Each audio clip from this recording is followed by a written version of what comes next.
We are ranking our top 10 Nicolas Cage movies and talking about the movies that he's been in. Combine all of our lists. We will first do our collective list, then we'll go from there. What do you say we cut the chit-chat a-hole? At number 10, Raising Arizona. Are you satisfied? Number 9, Wild at Heart. Thanks, baby! Number 8, Pig. You get that right. Number 7, The Rock. How, in the name of Zeus's butthole? Number 6, Matchstick Men. You f***ing quack! At number 5, Con Air. The hell you think you're doing? At number 4 on our list, Moonstruck. I want you to see this. Number 3, Adaptation. Thanks, man. Number 2, Face Off. I don't give a f***. And number 1 on our list, Leaving Las Vegas. I love you, thank you. The top 3 spots each got number 1 ranking, so all of our number 1s were represented at the top. Ultimately, Leaving Las Vegas had the most votes. The fact that Trevor did not rank Adaptation knocked it down a peg. I love that movie. I do. I love Adaptation. This is a hard thing to do. This is one of the hardest. And I was like, what am I going to kick out? 8, 9, and 10. It's like, oh, what am I going to switch out and what am I not going to have? That was the hard part. Overall, we ranked 20 movies on each of our lists, and we're gonna break them all down for you. That's all you have to do! Start off with Ghost Rider. This was Trevor's number 10. 2007's Ghost Rider was one of the first Marvel movies that got a lot of attention, I should say, and they picked a great person to play a crazy character. If you've seen the second movie, you might not like this pick. I think it's pretty good. I think the first movie is genuinely good. You get Sam Elliott in it as a second lead. His skull was on fire, but he's good. Come on! Number 10!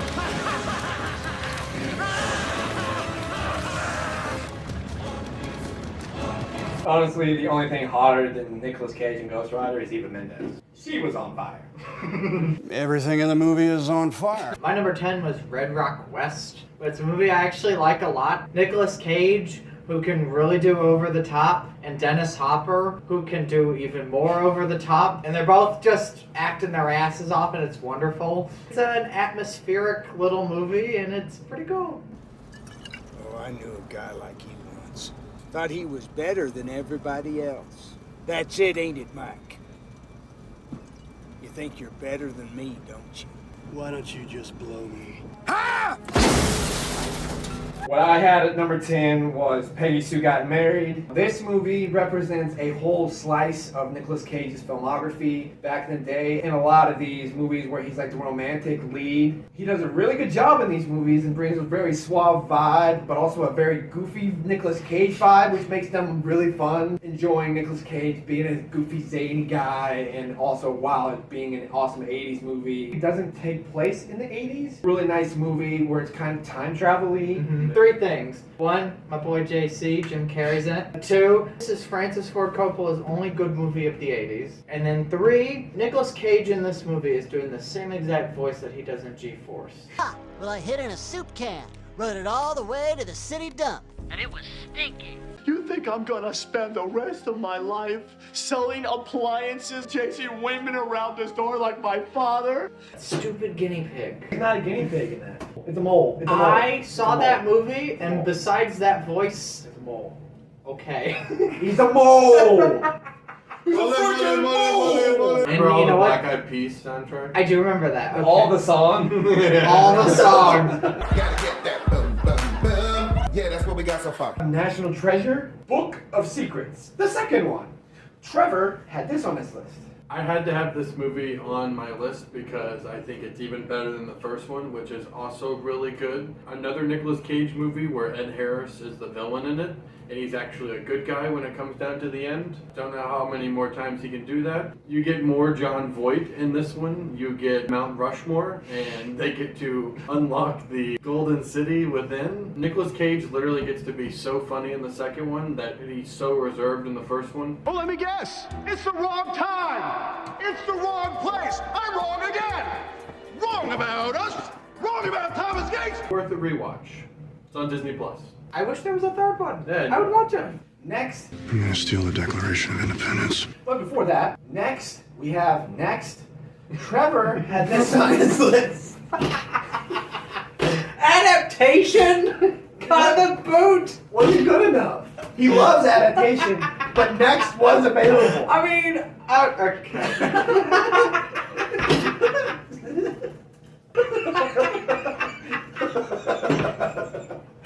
Spike Jones. That guy. Next, where you can see, what is it, 6 minutes into the future? Is that the film?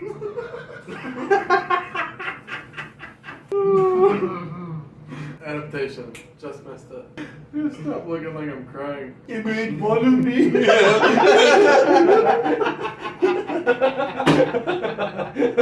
the hell are you? I'm her future. Incoming. I really like the movie Next. I watched this movie a lot when I was a kid, and I really liked the CG that was in it, and I like that it not only has one Nicolas Cage in it, but at one point it has like 80 Nicolas Cages in it, and I was like, what's better? It is not Adaptation. However, I do like the sequence with the logs. That was awesome. I'm a dum-dum. I get it. Sorry, that's not what I meant. Snake Eyes. I put this on my list because it is a movie and it was very good. This movie is directed by one of my favorite directors, Brian De Palma. This was one of his last truly great movies, I feel like. Nicolas Cage goes absolutely nuts in this movie, per usual. And the villain, Gary Sinise. Gary Sinise is very underrated, and he gets to play the villain here. And it's a pretty cool villain plot that's going along. Also sort of saying something thematically, but also having a freaking boxing ring as one of your settings. Also, freaking crazy weather with the hurricanes. It just goes absolutely nuts. It's a movie that I think everyone should watch, because I think it deserves status higher than it currently has. It's a great movie. Snake Eyes. Tell them what we got here! You got Snake Eyes! Kick Ass. This movie kicks ass. Ass. Kick.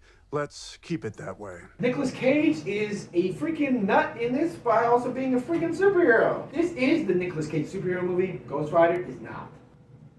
He's basically like a Batman kind of guy. Also happens to be the father of another superhero, which adds a really cool dynamic, and he's really fun in this. He's got a great look, and I love the comedic energy of this movie overall, and it's even furthered by the fact that Nicolas Cage is in it.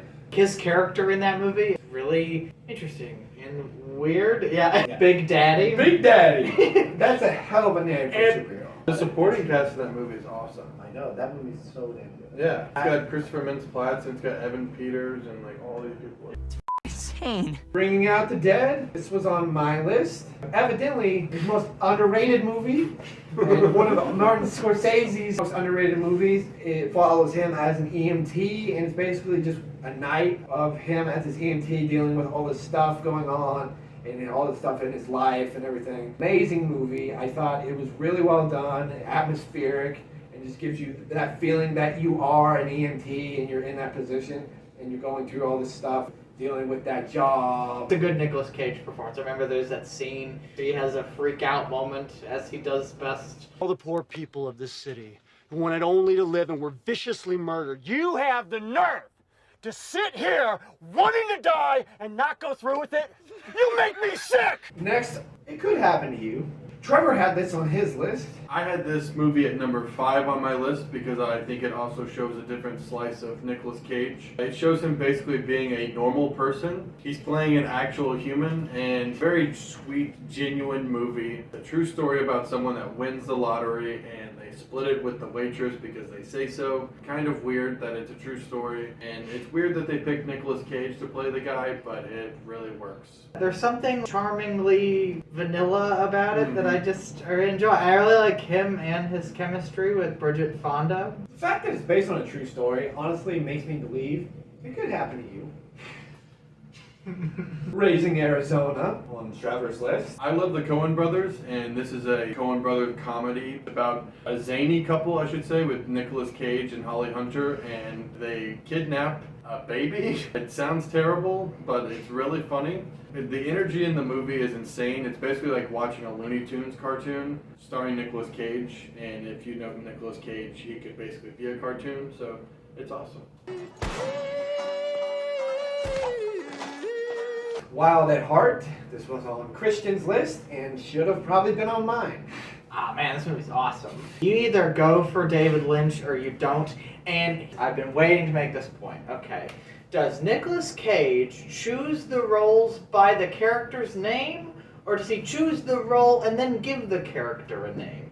Because in this one, he plays Sailor Ripley, who is like obsessed with Elvis and his girlfriend, who's played by Laura Dern, and the whole movie revolves around them on the run from her mother, who is played by her actual mother, Diane Ladd. Just this wild, nutty movie. Lives up to the wild in the title. It's a movie with energy. And I do think he's terrific in it. I think she's terrific in it. This movie, fuck.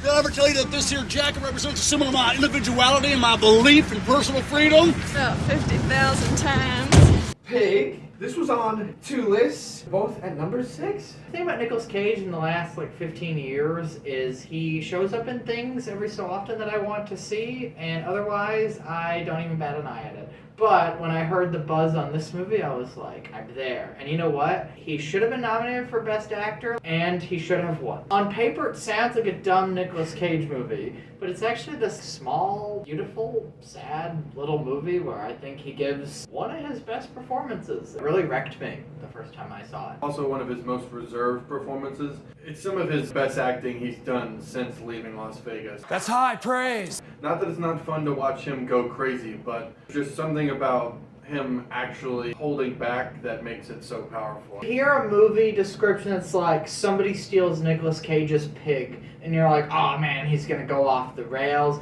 And he does, but in this case, you actually feel it. Because he's so reserved through most of it that whenever he does express his heartache, you're like, oh wow, okay, Nicolas Cage is actually doing it. The critics aren't real. The customers aren't real. Because this isn't real. You aren't real.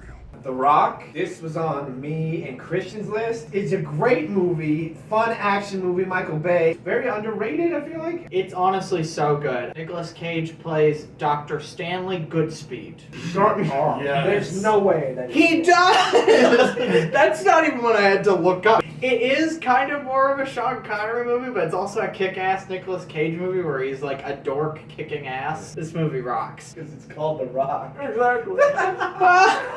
Anyways, I think it's Michael Bay's best movie. I also love that after he won his Oscar, he just decided to do movies like The Rock. I'm all for it. Matchstick Men. This was on mine and Christian's list.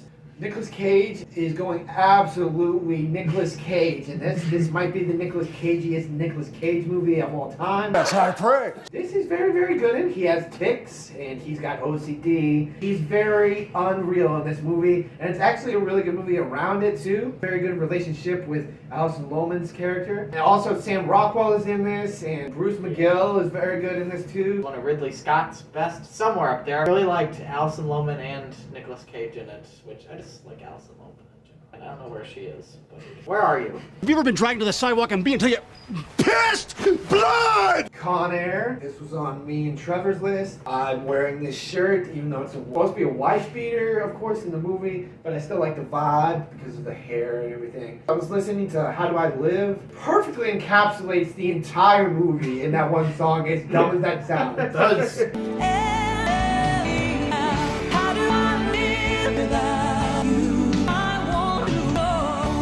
They really don't make them like this anymore. This movie is an instant classic. Everything down to all the villains, every single actor, every side actor, everything. It's all perfect. One of those 90s Bruckheimer movies where it's just going completely insane. You're like, oh, this is gonna pull back. And it's like, no, it's nosediving. It's gonna explode onto the Las Vegas Strip. If for whatever reason you haven't seen this movie, Con Air is a movie where they take different convicts and serial killers. They have them all on a plane and they're trying to fly them to a different prison. Prisoners hijack the plane and Cameron Poe has to take down said prisoners, being a former Army Ranger. This movie kicks ass. Can't think of a better time. It's got John Cusack, it's got Ving Rhames, it's got Steve Buscemi, it's got Dave Chappelle, it's got Danny Trejo, it's got John Malkovich. Cyrus the Virus was the name of my MySpace handle in middle school. Maybe you can take away everything. Put the bunny back in the box. Moonstruck. This was on Trevor and Christian's list.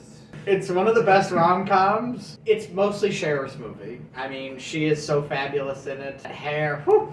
But he is also very charming in it as like her one-handed love interest. It's such a quirky, funny movie. I love that it won 3 Oscars. I think it's great, and I don't know like where people stand on it these days, but watch it again. You'll be really charmed. It's a total feel-good movie, especially if you love like Italian families. It's like such a feel-good movie. You know, like 25% of the movie is just in Italian, and you don't really know what they're talking about if you don't speak it, but you can tell because of how close the family is and the interaction between them. I think all the acting in this movie is incredible. I think Cher is as hot as the sun in this movie, I should say. I don't know, maybe She won the moon. Oscar over Glenn Close for that fact. But also, she's terrific in it. Yeah, she gets her hair did in the movie. She goes from 10 to Spinal Tap 11. And Nicolas Cage is really funny in it. He's got weird hair, and he's young, and he does have one hand, and the other hand is wooden. I lost my hand! I lost my bride! Johnny has his hand! Johnny has his bride! You want me to take my heartbreak, put it away, and forget it? Every time I watch it, at the very end of it, I'm playing Italian music, and it cuts up to the moon, and I'm just really happy, and I have a big dumb smile on my face. Adaptation, being Christian's list. Christian at number 1. Adaptation is where he plays Charlie and Donald Kaufman, the real-life screenwriter of Being John Malkovich and his fictional twin brother. I think it's really difficult to play dual roles because you got to distinguish the two and make them different in their own way. Yeah, this was the last time he was nominated for an Oscar. I think he's great in it. The movie is a riot. Spike Jonze and Charlie Kaufman collaborated to blend real people and fictional people in a real setting, portraying real life, but also fiction. And it's just like this meta commentary on screenwriting, and it's just a brilliant movie. And the look he has in this movie also adds to it because it's just great. Here's a picture. Nicolas Cage is phenomenal in it, of course, but you also have Meryl Streep, you also have Chris Cooper. I should note that Donald Kaufman was also an Oscar nominee for this movie, despite not being a real person. I find that fun. I meant to ask you, I need a cool way to kill people.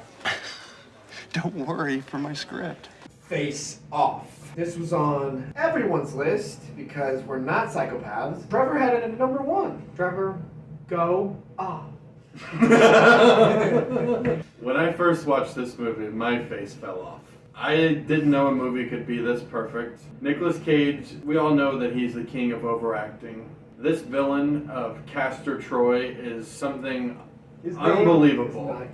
His name is Castor Troy. Is Castor Troy. Castor Troy / Sean Archer. It depends on which performance you're following, but yes. He plays a supervillain who plants a nuke in the LA Convention Center. He tells girls that he's gonna eat them like a peach. You know, I can eat a peach for hours.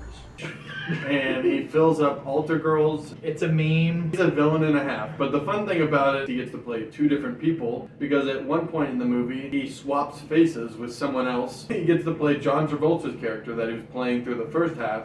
That way he gets to have fun in both different ways. I feel like John Travolta might get to have more fun than Nicolas Cage in this movie, but they're both having an absolute ball. Nicolas Cage plays a perfect John Travolta. He does. It's a great mix of like great ideas and dumb ideas just dumped into a movie, and the best idea is the two of them switching performances. Yes. Both of them could overact their asses off, and they do it in this movie magically, and it's just a kick-ass ride. I don't understand how this movie doesn't get remade like every 5 years. Make it a damn franchise. I don't care. Every 5 years, do it with different people. Face Off 2, Face Off 3. I'll be in the theater. I'd like to take his face off.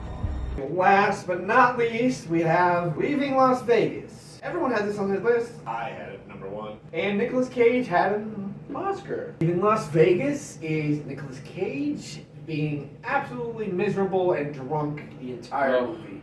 And it is incredibly compelling to watch. So many great Nicolas Cage moments in it, and you just feel so relatable to this movie. So many great scenes, great shots. Him under freaking pool water. I know I relate.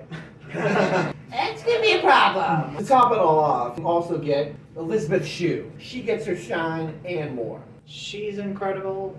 He's incredible. They both deserved Oscars. Leaving Las Vegas is a really bleak and dark-ass movie that really gets you. It's real. He still somehow manages to weave in his own charisma and his own goofiness into the character. For it being as bleak and disturbing as the movie is, he deserved the Oscar. He acted his ass off in the movie. You can never ask me to stop drinking. There are so many movies I could have talked about. Have you guys seen Vampires Kiss? What the hell is that movie? You have to, or I'll fire you. Do you understand? Or The Wicker Man? Not the beast! Ah! Open my eyes! My eyes! Ah! Ah! Mandy. One of those few movies of his in the last 15 years that I saw and I was like, wow. This is good. I think he's amazing in the movie Bad Lieutenant, Port of Call, New Orleans. You ought to see that guy off the rails. That movie, right there. There's been no discussion of Valley Girl. I'll never think of I Melt With You without thinking of that movie. Another movie that I think is also pretty dope is Gone in 60 Seconds. Lord of War is good. You're talking about 8mm? Oh, 8mm! That movie's fun. Okay, it's pretty morbid, but I like it. The Weatherman. I like the movie Joe a lot. Spiderman into Spiderverse is cool, but he's just not in it that much. If Nicolas Cage played Spider-Man in a live-action movie, I would be so happy for no reason. I'll do a backflip. I'll learn how. Another movie, one of my favorite movies of all time. He's technically in, but he never says any words. He's just in the background. That is Fast Times at Ridgemont High. And then also, I could just keep going on and on about all these VOD movies that he's done. This Nick is an exaggerated, screaming psychopath who really just doesn't exist. He just gives it 120%, and he should not, because no one is watching these movies other than someone who picks it up in a Walmart and it's like, hey, Nicolas Cage is in this movie. He's in Con Air. I'm gonna watch it movie by Nicolas Cage, and it looks like he's going through some taking stuff. No, those are like technically our people, right? Well, I was kidding. I like those people. Where do we stand on Knowing? Okay, so I'm gonna pretend like this needs to be said. I saw Knowing in the theaters. Me too. My story is probably more interesting, unless you had a wild time at Knowing. Nah, I had a good time. We were in Florida or South Carolina, and for some reason we were like, let's go see a movie. And of course, it was one of those movies that you just had to see in the theater. It was Knowing from 2009, starring Nicolas Cage, where he finds out some numbers, and tries to stop the stuff before it happens, blah, blah, blah. So we saw it. I was 13, which is too old for what I'm about to say to occur. But so we were in the theater, my entire family of 5, and it starts being about freaky end of the world stuff. Definitely one of my not pleasant things. I was legitimately crying as the movie was going on for like the last 30 minutes. My mom had to take me and my younger brother out of the theater, and we waited for my dad and my other brother to finish the movie. And this movie was Knowing. Gotta say, I did not see that coming. Yep, so hopefully you had a better time. I actually did. So that was our list and us talking about any Nicolas Cage movie we cared about. Leave a comment with what some of your favorites are, what your lists are. Like and subscribe to the channel if you enjoy these kinds of videos. The time has come for us to ride on to our next adventure. We're gonna have a 3-way with the Declaration of Independence.